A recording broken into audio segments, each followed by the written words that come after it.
Hello and welcome back to Sullivan County Learn by Doing Outdoor Skills Series, and today we're back at 4-H Camp Shankitunk in Delancey, New York, and we're going to be talking about fire building and fire safety and a couple different types of fires that can help you with your outdoor skills.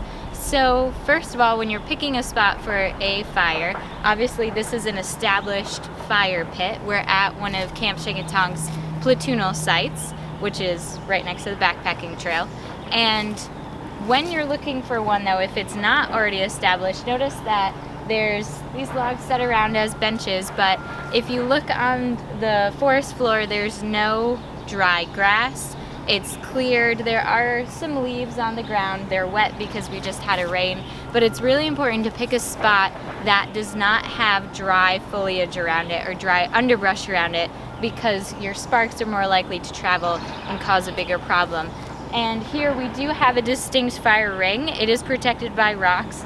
These rocks can get hot if we have a large enough fire that it makes the stones hot. So you do need to be careful, but the whole point of the stones is to try to insulate the heat from the surrounding area. So you want to make sure there's nothing that can catch on fire and you have a stop to your fire if it does get a little big and out of control. And if you look up, there's no really low-hanging branches, there's no low-hanging trees. We do have some space. There is a couple trees above us, but the canopy is high enough that we have a lot of space between where our fire's heat would be and where the largest sparks would be from the fire, that they cannot travel up and set the tree on fire. That's very important. Now, if you're in a survival situation, there's a couple of pros and cons about having a canopy above your fire. If it's in the wintertime or if you have a heavy rain, it can kind of protect you from snow or from rain, but keep in mind that the tree will eventually shed that. So for snow, for instance, because it's usually a little more dramatic about it, if your canopy is holding a lot of snow up above your fire and it drops that snow, it can smother your fire and make your entire fire pit really wet.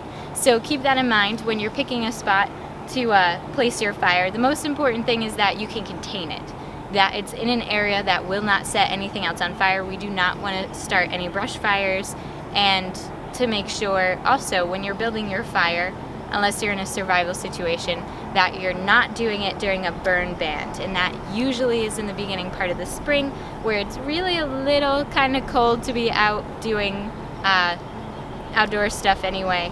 But in a survival situation, that might help rescuers find you if they can see the smoke.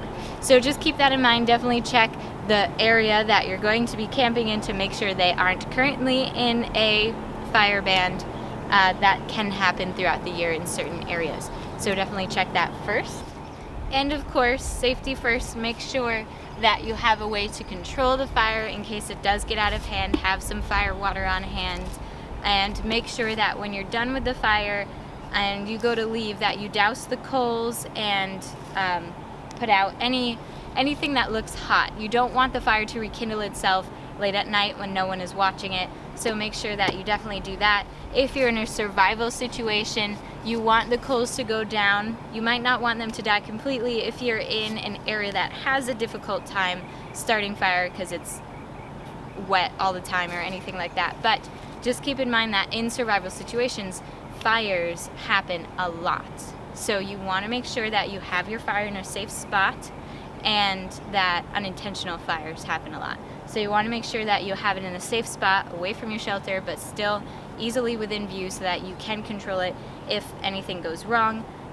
If you do not have water with you, you can put the fire out by smothering it with dirt. You can just add dirt to it. Make sure that you mix the coals around so that you can see if there are any hot coals still underneath it. Of course, don't use your hands. Use something that is not able to catch on fire and won't create a flame. So definitely make sure you take care of the fire properly by putting it out, extinguishing it when you're done. And if you're in a survival situation where you cannot extinguish your coals completely, make sure that you really pay attention to picking a safe place for your fire to be, or it can cause a lot of issues for you later on down the line and potentially be a safety hazard. So keep that in mind. As far as clothes go for fire, Don't have any dangling jewelry, don't have long earrings. If you have necklaces, make sure that you tuck them into your shirt. If you have long sleeves or dangling sleeves, take your sweatshirt off, or if you are wearing a shirt that has long flowing sleeves, make sure that you have them up somehow and away from the fire. You don't want any item of your clothing to actually accidentally catch on fire, or your jewelry to heat up or anything like that. If you have hair that's long enough to put back in a hair tie, that is the rule of thumb. If it's long enough to be put back and stay back, put it up, because you do not want to cinch your hair or to have your hair catch on fire. So definitely safety first. Also, with this fire, do not throw anything that is not wood or anything like that in your fire. So if you have plates, disposable plates and stuff like that, a lot of them are coated with a material that is toxic when it's set on fire, or wax. A lot of cardboard has it in it. So do not burn garbage in your fire pit. This is not a garbage. This is a tool. It's a fire pit. So do not burn garbage in your fire pit. It can release toxins, and that can get into your food, or you can just breathe it in from just being around your fire pit. Very important not to burn garbage in your fire pit. So now that we have fire safety handled, we're going to start talking about how to construct a fire. And there's 3 main pieces that you need to have in your fire for construction, and then a couple tricks on how you can control your fire a little bit better. So the thing that you're going to start out with to start your fire is something called tinder, and that is anything that's really small and little, soft. It burns super quick. It's not meant to last a long time. It's just meant to help start your fire. You have to give the fire small things that it can kind of consume on before you move to something bigger, because you can smother your fire pretty easily if you jump to the next size of fuel too quickly.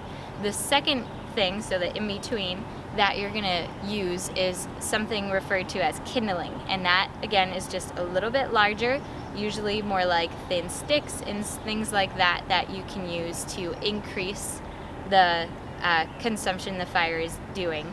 And then the third thing is your fuel, sometimes called timber. So that is larger sticks and so on and so forth. Those are pretty much anything wider than a coin and up. And of course, if you want to put larger logs and such like that on your fire, you need to gradually increase the size of your fuel as well, so you don't accidentally smother your flame. Things that work well for tinder are things like dried up leaves if you crush them. Dried pine needles work really well. Tiny little branches that you can kind of smush up into your hands. Pith from a falling tree. That's usually when the tree's bark starts to come up and it kind of looks like the rest of the inside of the tree is fluffy. If you move that around, usually find a dry spot in there, and that kind of pithy material catches really quick. It's very good to use. Dry grasses, of course, will catch really quick. But remember, whatever you're looking for, whether it's tinder, kindling, or fuel, it must be dry. So do not go and pick anything. Don't peel bark off of a tree. Don't pick any branches out of a tree, because it's still going to be green and it's going to be wet. So you damage the tree, and also it's really not going to burn. Now, if you're finding things on the floor and it just rained, or you're in a dark part of the forest, there's a very high chance that your fuel could be wet. So it might either be really difficult to start a fire, or when you do start a fire, you might not understand why it's smoking so much, and that means that your fuel is wet, so all the moisture is kind of flowing out of the wood so that it can burn. So you're essentially drying the wood on the fire. So just keep that in mind. It usually will take a stronger fire to be able to withhold doing that and not going out, but that's a very common thing that happens. So if you're wondering why your fire is so smoky, that's probably why. So definitely look for as dry as possible material. Do not pluck anything off of living plants or peel bark off of living trees, because you can damage them and it's not going to burn great anyway. Okay, so a little tip if you're having a really hard time trying to find dry firewood. If you remember in our last video, hiking etiquette, which if you haven't checked that out, be sure to look at that first. We talked about something called widowmakers when hiking, and that's when these broken branches or dead trees are hung up way up in the canopy and can crash down at any moment for really no reason. But if you look on the forest floor, you might find a widowmaker that's on the ground. So it's a branch, it's a low branch, or it's a small tree that's on the ground so you can't get underneath it and hurt yourself. If you can find one like that that's under a canopy and you can safely remove it without having anything else fall on top of you, those 9 times out of 10 will be dry, even if it was raining. Because of the angle of the wood, it kind of sheds stuff off so that it doesn't absorb into the wood, or the tree above it, the canopy protects that wood from becoming wet. So if you're in a pinch, that's a trick that you can use to find dry firewood. So now I'm going to talk about 4 different types of fires, and yes, there are different types of fires and they have different uses. So the first type of fire, and probably one of the most common types, is a teepee fire. And that's when you literally make your fire look like a teepee. So it's kind of like a triangle and all of your wood is stacked in around that point. Now, the purpose of a teepee fire is for lighting. So it tends to illuminate more because the flames are a little taller. So if you're attempting to see, you're gonna wanna go with a teepee fire to increase your visibility. Now, infamously, teepee fires do burn pretty quickly, and they're famous for falling in or hollowing out, and that's when the top portion burns through and the whole thing collapses on itself, and then you will not have as bright of an area very quickly. So those are slightly harder to maintain their shape, especially once the fire is started, and they tend to not last as long.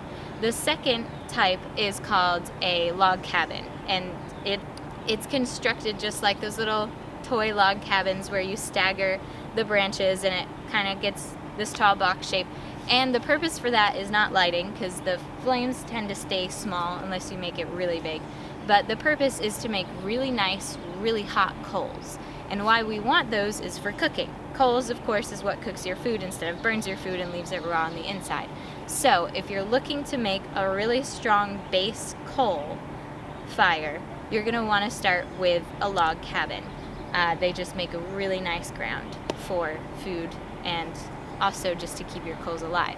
The third type is a hybrid, and that is a combination of a log cabin and a teepee. This is the one that I probably use the most because it is dual purpose. So it is a little taller, so you get more light, maybe not as much light as a traditional teepee, but you also establish really nice hot coals, and you do have less hollowing out on that fire. You will still have some to a degree, of course, because that teepee top will eventually burn through, but when it does hollow out, you still have the base of the log cabin to kind of support everything else, so you don't get a full hollow out like you do with the normal teepee. So it provides a little more light than a log cabin, and it provides more coals and a little bit more structure than a traditional teepee. The fourth type is one that you use if you're in an area with a lot of wind and you need to try to protect your fire, especially when it's in the beginning stages and you're trying to get everything to catch. So that's called a lean-to.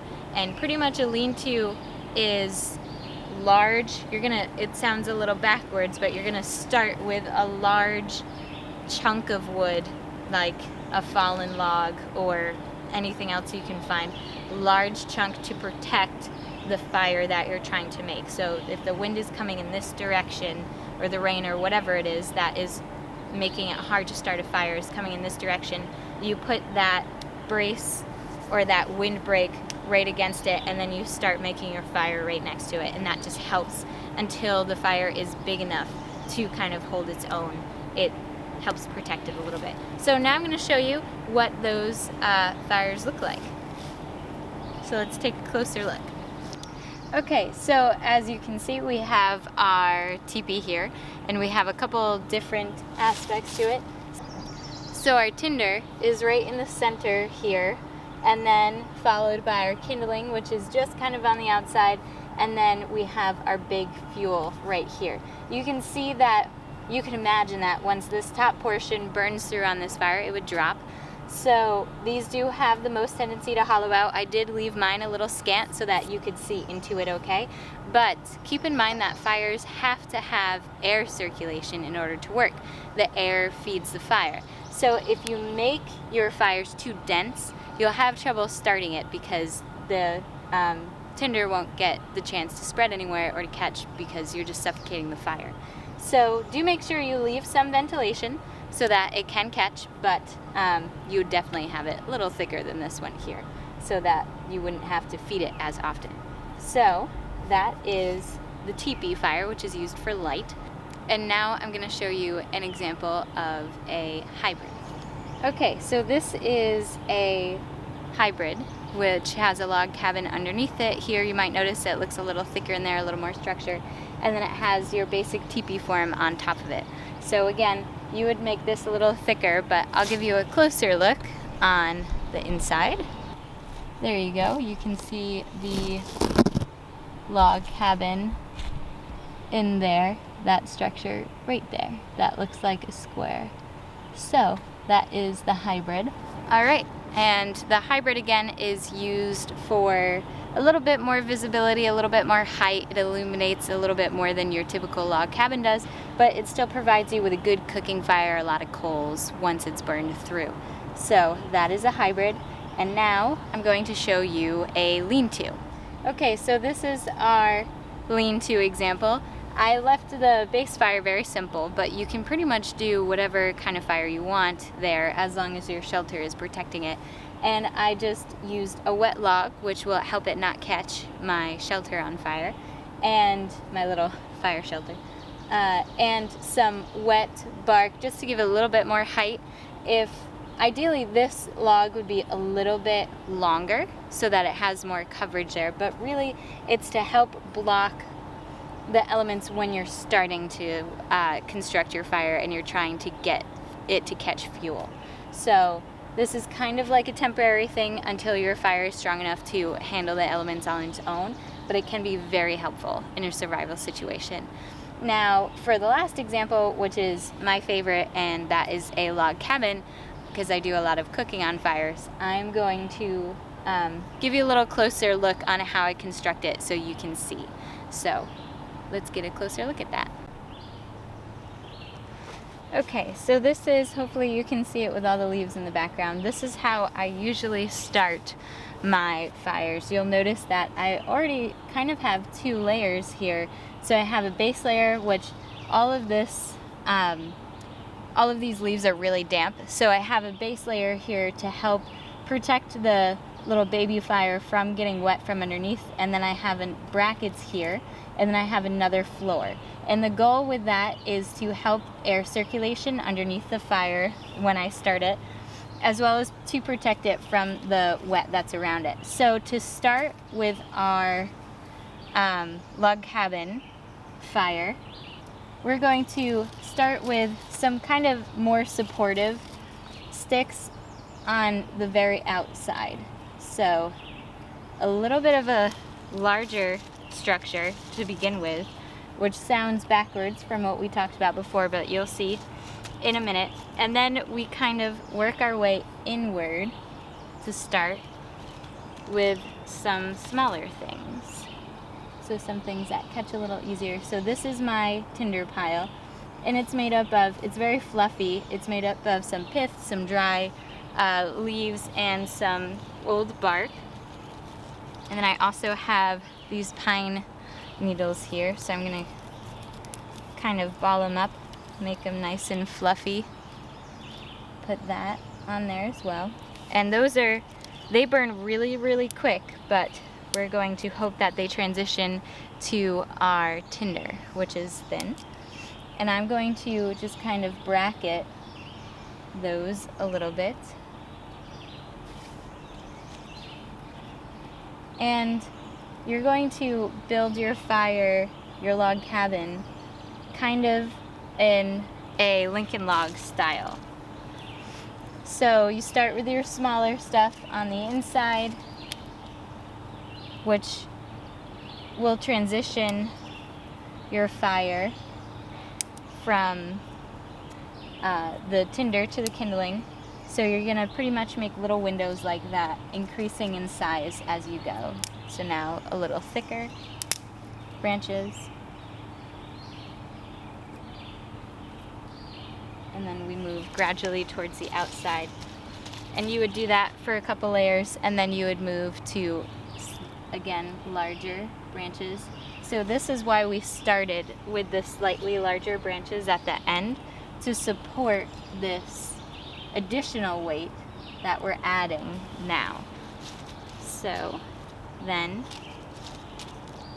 have a slightly smaller one right in the center to kind of bridge those. But notice that there's a gap between our little tinder bundle and this beefier stick. You can also angle it like this if you want to. And then we would eventually put on our much larger sticks like these to the outside like that.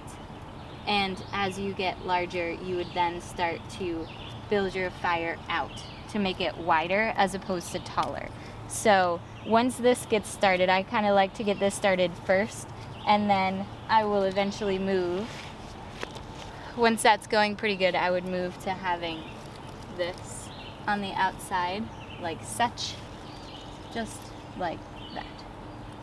And then you would make these layers, then you would keep layering your larger stuff up. Okay, so I'm not gonna light this fire today that we built together because I don't really have a purpose to light it, so I don't want to waste the resources. So if you're gonna take a match and light this fire, I would light in multiple areas in the tinder section, and then I would put my match right down in the center underneath one of my little connecting kindling branches, so that you have more of a chance for something to catch if you do it in multiple areas. And then of course I leave the match in there because the match is wooden and can also help ignite the fire. And of course, before we would leave this fire, we'd make sure that it was properly extinguished. I hope that you've enjoyed today's video, and again, thank you 4-H Camp Shankitunk for letting us use your wonderful wooded area here, and CCE Delaware, thank you for allowing us to use your 4-H campgrounds. Be sure to check out Cornell Cooperative Extension Sullivan County Facebook page, YouTube, and Instagram for more video content and project ideas. Be sure to check out the link below for Sullivan County 4-H on how to join. And as always, safety first and have fun in nature.